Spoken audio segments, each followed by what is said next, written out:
के लिए एक बड़ी गंभीर बात के लिए बुलाया है। जैसा कि आप जानते हैं कि दिल्ली के चुनाव से पहले भी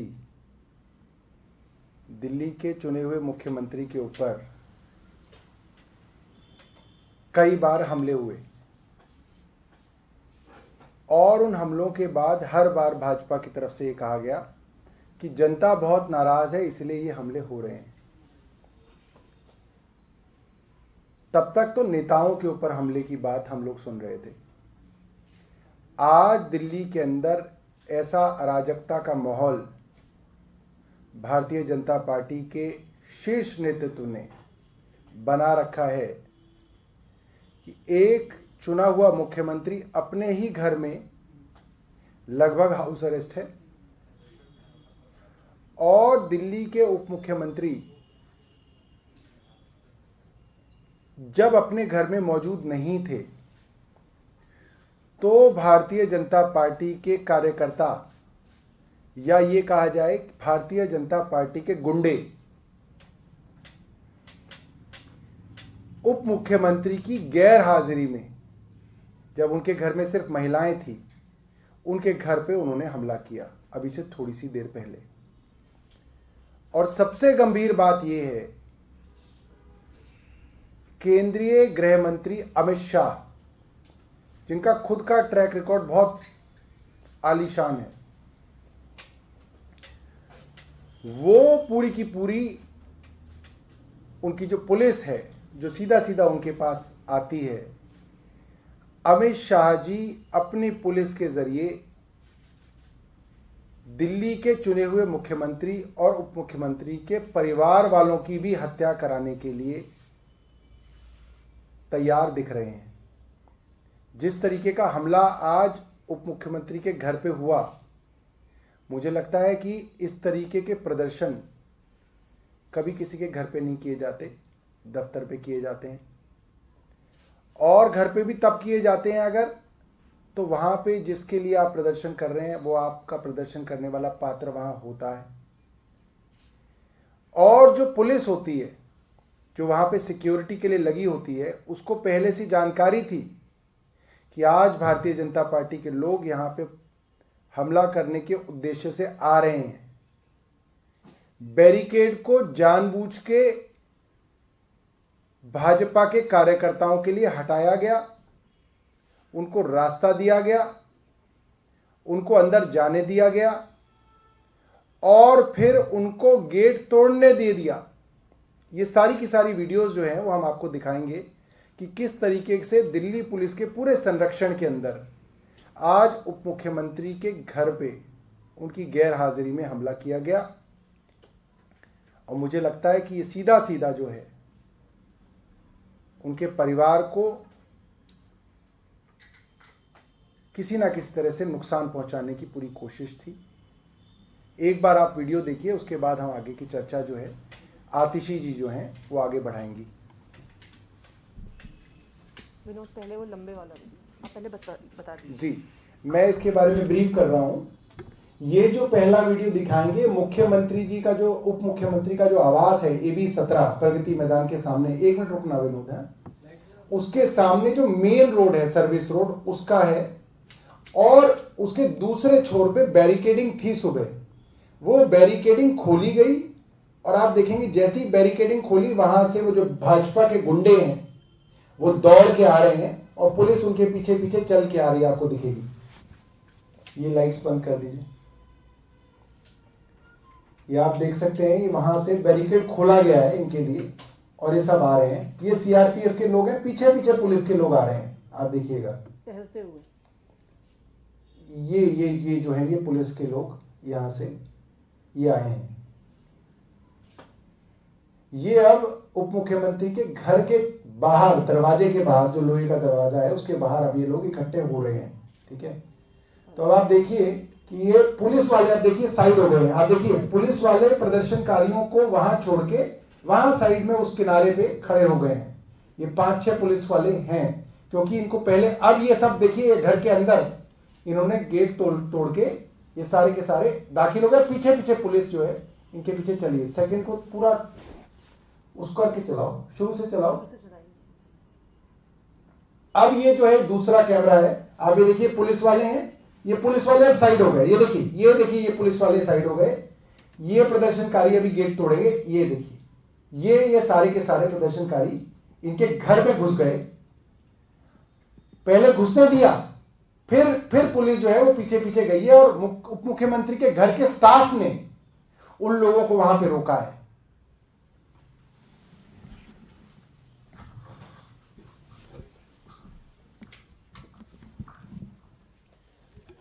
आज सुबह जो उप मुख्यमंत्री मनीष सिसोदिया जी के घर पर AB 17 मथुरा रोड प्रगति मैदान के सामने जो है, जो घटना घटी है, मुझे नहीं लगता कि दिल्ली के राजनीतिक इतिहास में ऐसी घटना घटी होगी जहां पर पुलिस का प्रयोग करते हुए, पुलिस की सांठ-गांठ के साथ, उनके पूरे प्रोटेक्शन में भारतीय जनता पार्टी के गुंडों ने सिटिंग डेप्यूटी चीफ मिनिस्टर के घर पर, उनके परिवार वालों पर हमला किया है। दिल्ली की राजनीति में कभी भी ऐसी घटना नहीं घटी होगी। प्रोटेस्ट होते हैं, ऑफिस में होते हैं, जब कोई पॉलिटिकल लीडर पब्लिक डीलिंग के टाइम पे घर पर अवेलेबल होता है वहां होते हैं, लेकिन कभी भी परिवार पर हमला नहीं होता है। एक ऐसे समय पर जब उप मुख्यमंत्री का शेड्यूल उन्हें सचिवालय में दिखा रहा है, उस समय पर भारतीय जनता पार्टी के गुंडे भेजे जाते हैं। उस समय पर दिल्ली पुलिस को इंस्ट्रक्शन दिया जाता है कि बैरिकेड हटा दिए जाएं। उस समय पर दिल्ली पुलिस को इंस्ट्रक्शन दिया जाता है कि इन गुंडों को घर के अंदर घुसने दिया जाए। कौन है जो भारतीय जनता पार्टी के गुंडों को इंस्ट्रक्शन देता है और दिल्ली पुलिस को भी इंस्ट्रक्शन देता है?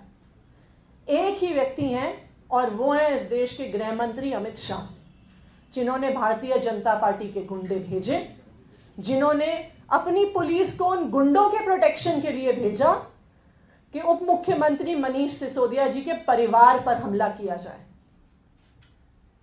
क्या अमित शाह जी उप मुख्यमंत्री जी के परिवार को मरवाना चाह रहे हैं, जो उन्होंने इतनी तादाद में वहां पे गुंडों को भेजा? क्या ये आम आदमी पार्टी और दिल्ली के उप मुख्यमंत्री से बदला है क्योंकि भारतीय जनता पार्टी 2020 में हुए चुनाव में इतनी बुरी तरह से हार गई? क्या ये बदला है कि उन्होंने हर संभव कोशिश कर ली, गाली गलौज कर लिया, इलेक्शन के दौरान हमले करवा दिए, लेकिन दिल्ली वालों ने अपना एक तरफा वोट आम आदमी पार्टी को दिया, अरविंद केजरीवाल जी को मुख्यमंत्री बनाया और मनीष सिसोदिया जी को उप मुख्यमंत्री बनाया? और आज जो एमसीडी के हालात दिल्ली में हो रहे हैं, जिस तरह से एमसीडी से नाराजगी है, अमित शाह जी को पता चल गया है, क्योंकि वो आफ्टर ऑल पॉलिटिकल मास्टरमाइंड है भाजपा के। उन्हें पता चल गया है कि एमसीडी के इलेक्शन में भी वही होने वाला है जो अभी विधानसभा के चुनाव में हुआ, और वही बौखलाहट है जो उनके रोज रोज के एक्शंस में दिख रही है। अभी 2 दिन पहले दिल्ली के चुने हुए मुख्यमंत्री को भाजपा के तथाकथित प्रोटेस्टर्स ने और अमित शाह जी की पुलिस ने नजरबंद कर दिया, हाउस अरेस्ट में डाल दिया। दिल्ली के मुख्यमंत्री को कोई मिलने नहीं जा सकता था, तो वहां पे भी दिल्ली पुलिस का रोल साफ था कि जो 10 लोग तथाकथित प्रोटेस्ट पे बैठे हुए थे उन्हें नहीं छुआ, उन्हें नहीं हिला सकते थे, क्योंकि वो तो अमित शाह जी की छत्रछाया में है, जो वहां पे मेयर और काउंसलर बैठे हैं। लेकिन जो 400 लोग खड़े हैं उनको रोकने की पावर थी उस पुलिस के पास। वहां पे एक बैरिकेड नहीं हिला, वहां पे एक इंसान अंदर नहीं जा पाया। वहां पे सिटिंग एमएलए अखिलेश पति त्रिपाठी के साथ बर्बरता के साथ मारपीट की गई कि वो बेहोश हो गए, लेकिन भाजपा वालों को नहीं छुआ। और आज उसी श्रृंखला में दूसरा एपिसोड था, जब उप मुख्यमंत्री के परिवार पे, जब वो उप मुख्यमंत्री घर पे नहीं थे, जब उनकी पत्नी घर पे थी, जब उनका बच्चा घर पे था, तो बीजेपी के गुंडों को भेज के, पुलिस की संरक्षण में भेज के उनको मारने का प्रयास किया गया है।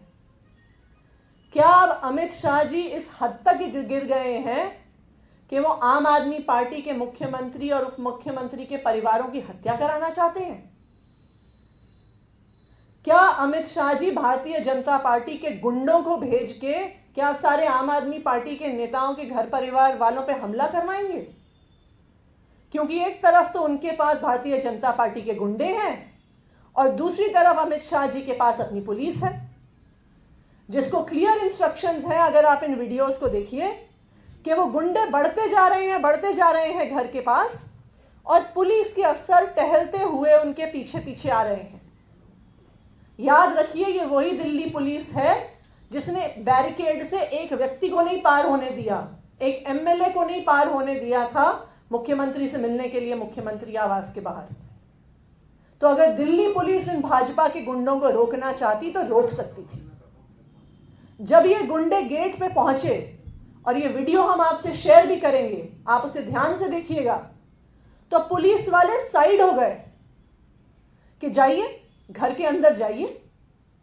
वो तो जो डेप्यूटी सीएम का कैंप ऑफिस है, आखिरकार उसके अफसर बाहर निकल कर आए और उन्होंने वहां से लोगों को रोका, रास्ता रोका और उन्हें बाहर भेजा। वहां पे जो सिविल डिफेंस का स्टाफ था उन्होंने वापस भेजा, लेकिन भारतीय जनता पार्टी के गुंडों को पुलिस का पूरा प्रोटेक्शन था, अमित शाह जी द्वारा दिया गया प्रोटेक्शन था, क्योंकि उन्होंने ही गुंडों को भेजा और उन्होंने ही पुलिस को आदेश दिया कि उप मुख्यमंत्री के परिवार पर हमला होना चाहिए। यह दिल्ली की राजनीति के लिए एक काला दिन है। हर प्रकार की पॉलिटिकल डिफरेंसेस किसी भी पार्टी में हो सकते हैं। सब पार्टियां एक दूसरे के खिलाफ चुनाव लड़ती हैं, भाषण देती हैं, उनकी नीतियों पे सवाल उठाती हैं। हम भी चुनाव लड़ते हैं। हम जब एमसीडी में चुनाव लड़ते हैं तो वहां पे रूलिंग गवर्नमेंट पे सवाल पूछते हैं। जब अभी फरवरी में चुनाव हुआ तो हमारी सरकार की पिछले 5 साल की परफॉर्मेंस पे सवाल उठाए गए, और वो एक लोकतंत्र में होना भी चाहिए। लेकिन आज दिल्ली की राजनीति में एक काला दिन है कि इन पॉलिटिकल डिफरेंसेस को लेकर आज मुख्यमंत्री के परिवार पर अमित शाह हमला करवा रहे हैं, और दिल्ली वालों को यह सब दिख रहा है। दिल्ली वालों ने देखा है कि किस तरह से 2020 के चुनाव से पहले किस घटियागिरी से भाजपा ने चुनाव लड़ा था, कि किस तरह से भाजपा के नेता रोज गाली गलौज करते थे, तरह तरह के हमले करवाए जाते थे। जो आज इस हमले के बाद दिख रहा है कि जिस तरह से अमित शाह जी ने इस हमले को प्रायोजित किया है, पुराने हमले भी अमित शाह जी द्वारा ही प्रायोजित किए जाते होंगे। और दिल्ली वाले भाजपा को और उनके नेताओं को आने वाले एमसीडी इलेक्शन में उसी तरह सबक सिखाएंगे जिस तरह 2020 के विधानसभा चुनाव में सिखाया। Thank you.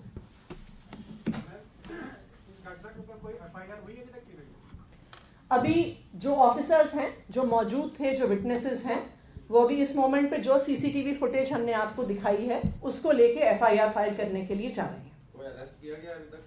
किसी को अरेस्ट किया है? कोई भी? आपको इस फुटेज को देख के लग रहा है कि कोई अरेस्ट होने वाला है? पुलिस एक एस्कॉर्ट की तरह चल रही है भाजपा के गुंडों के साथ, उनके लिए रास्ता बना रही है कि अब जाके गेट तोड़ो। वो घुस जा रहे हैं उप मुख्यमंत्री के आवास के अंदर, जहां पे उनकी पत्नी और उनके बेटे घर पे थे। पुलिस मूक दर्शक की तरह वहां पे खड़ी हुई देख रही है, और ऑफिसर्स, अनआर्म्ड लोग अपने ऑफिस से बाहर निकलकर उन गुंडों को रोक रहे हैं। तो आप ही बताइए क्या अरेस्ट होगा? सीएम के हाउस अरेस्ट के ऊपर आप क्या कहना चाहोगे?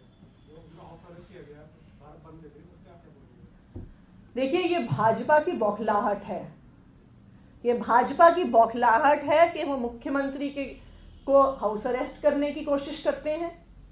ये भाजपा की बौखलाहट है कि वो उप मुख्यमंत्री के परिवार पे हमला करवाने की कोशिश करते हैं। उनको पता है कि दिल्ली में आम आदमी पार्टी की सरकार से दिल्ली की जनता खुश है। उनको पता है कि एमसीडी में जिस प्रकार का काम हो रहा है, दिल्ली वालों ने मन बना लिया है कि उनको एमसीडी से बाहर निकालना है। तो हर तरह के हथकंडे अमित शाह इस्तेमाल कर रहे हैं। आतिशी, एक सवाल है, खाद्य आपूर्ति राज्य मंत्री हैं और महाराष्ट्र सांसद भी बीजेपी के, उन्होंने बयान दिया है कि ये जो किसान आंदोलन हो रहा है इसके पीछे चीन और पाकिस्तान है। बताइए इस ऐसे हास्यास्पद सवाल का क्या जवाब दिया जाए? ये उनके ही सवाल है मैम। तो मैं उनसे आग्रह करूंगी जो खाद्य मंत्री हैं कि वो थोड़ा सा अपने समय अपनी वीआईपी रेजिडेंस से निकाल कर सिंघू बॉर्डर का एक चक्कर लगा के आए, टिकरी बॉर्डर का एक चक्कर लगा के आए, गाजीपुर बॉर्डर का एक चक्कर लगा के आए। वहां पे जो नज़ारे हैं वो दिल दहलाने वाले हैं। किलोमीटर दर किलोमीटर ट्रैक्टर ट्रॉली में पूरा अपना घर परिवार का सामान बांधकर इस ठिठुरती हुई ठंड में जो हजारों की तादाद में किसान वहां पे मौजूद हैं, अगर वो चीन और पाकिस्तान के एजेंट हमारे मंत्री जी उन्हें मानते हैं तो उनको नमन है। उनको कहिए कि जाके किसानों से बात करें, उनका दुख दर्द समझें। कोई अपना घर नहीं छोड़ना चाहता है इस ठिठुरती हुई ठंड में। अगर वो किसान यहाँ पे आए हैं, कोई नहीं रहना चाहता ट्रैक्टर ट्रॉली में। अगर वो किसान यहाँ पे आए हैं इसलिए आए हैं क्योंकि उनकी मजबूरी है, क्योंकि उनके पास और कोई चारा नहीं बचा। वो अपने अपने स्टेट्स में पिछले महीने भर से आवाज उठाते उठाते थक गए। केंद्र सरकार ने उनकी एक नहीं सुनी और आपके मंत्री जी को शर्म आनी चाहिए ऐसा बयान देते हुए। बहुत हो गए सवाल, काफी हो गए। हाँ जी।